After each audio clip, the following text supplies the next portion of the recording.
नमस्कार मराठी मंडळीवर तुमच्या सगळ्यांचं स्वागत आहे। सुरुवातीला या प्रतिक्रिया बघा, नंतर विषय काय आहे ते सविस्तर समजावून घेऊया। एका व्यक्तीने रोहित पवारांना उद्देशून असं लिहिलंय की याला आग लावायचं काम चांगलं जमतं या घराण्याला। दुसरा एक व्यक्ती रोहित पवारांना बहुरंगी नटसम्राट अशी उपमा देतोय।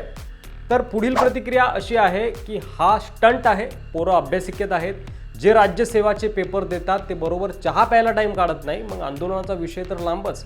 पुढील प्रतिक्रिया अशी आहे की मराठ्यांनी मराठ्यांच्या हितासाठी चालू केलेलं आंदोलन, तुझ्या काकांनी जे 17% आरक्षण ओबीसीला मराठ्यांच्या हक्काचं देऊन टाकलं त्या आंदोलनात तू का सहभागी झाला नाही डॅश डॅश डॅश।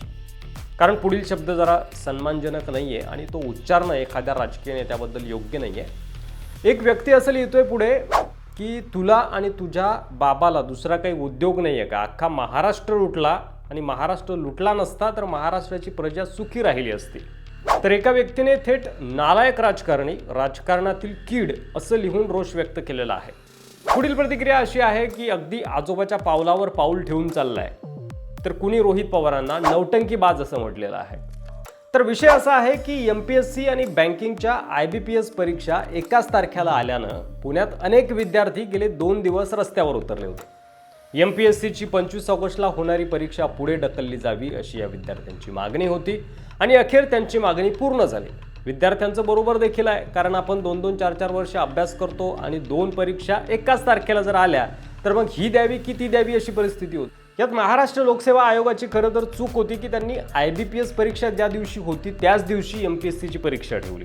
सुरुवातीला तारीख ठरलेली आहे, नियोजन झालं आहे, त्यामुळे तारीख बदलली जाणार नाही अशी भूमिका आयोगाची होती। पण त्यानंतर उपमुख्यमंत्री देवेंद्र फडणवीस यांनी विनंती केली, त्यानंतर अभिमन्यू पवार यांनी निवेदन दिलं, विद्यार्थ्यांच्या भावना आयोगाला समजावून सांगितल्या आणि तारीख त्यानंतर मग बदलली गेली। विद्यार्थ्यांच्या ज्या मागण्या होत्या त्या मान्य झाल्या। त्याचबरोबर कृषी विभागाच्या 258 जागांची भरती करण्याचं आश्वासन राज्य सरकारच्या वतीनं देण्यात आलं आणि या 2 मागण्या मान्य झाल्यावर आंदोलन करणाऱ्या बहुतांश विद्यार्थ्यांनी आंदोलन मागे घेण्याचा निर्णय घेतला। मात्र विद्यार्थ्यांनी आंदोलन सुरू केल्यानंतर शरद पवार पक्षाच्या खासदार सुप्रिया सुळे आणि त्यांच्या पाठोपाठ रोहित पवारांनी देखील या आंदोलनाला भेट दिली आणि रात्रभर विद्यार्थ्यांसोबत आंदोलनही केलं। शरद पवार देखील आंदोलनात सहभागी होणार असा इशारा देखील देण्यात आला।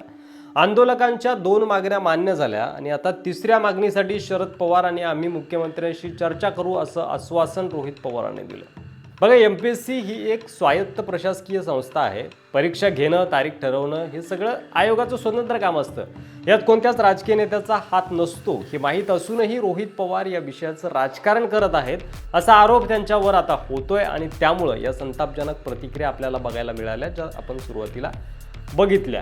आपल्या आमदारकीच्या जोरावर विद्यार्थ्यांची बाजू आयोगासमोर मांडायच्या ऐवजी नौटंकी करत आगीत तेल ओतायचं काम रोहित पवार करतायत अशा काही प्रतिक्रिया आल्या।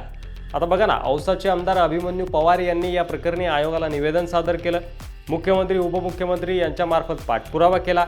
उपमुख्यमंत्री देवेंद्र फडणवीस यांनी आयोगाला परीक्षा पुढे ढकलण्याची विनंती केली आणि त्यानंतर ती मान्य झाली। पण समस्या सुटल्यावरही काहीतरी कारण पुढे करून आंदोलन चिघळत ठेवायचं असा रोहित पवारांचा प्रयत्न आहे का?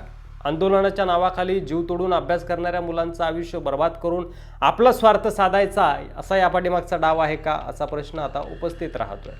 दुसरीकडे यांचे कार्यकर्ते ॲम्ब्युलन्स अडवून पोलिसांची हुज्जत घालताना देखील एक व्हिडिओ समोर आलाय। त्यामुळेच रोहित पवारांच्या बाबतीत सुरुवातीला आपण ज्या कमेंट बघितल्या त्या आपल्याला बघायला मिळाल्या सोशल मीडियावरती।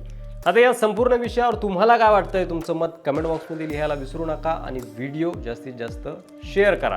चॅनलवर नवीन असाल तर सबस्क्राईब करायला देखील विसरू नका। धन्यवाद। जय महाराष्ट्र।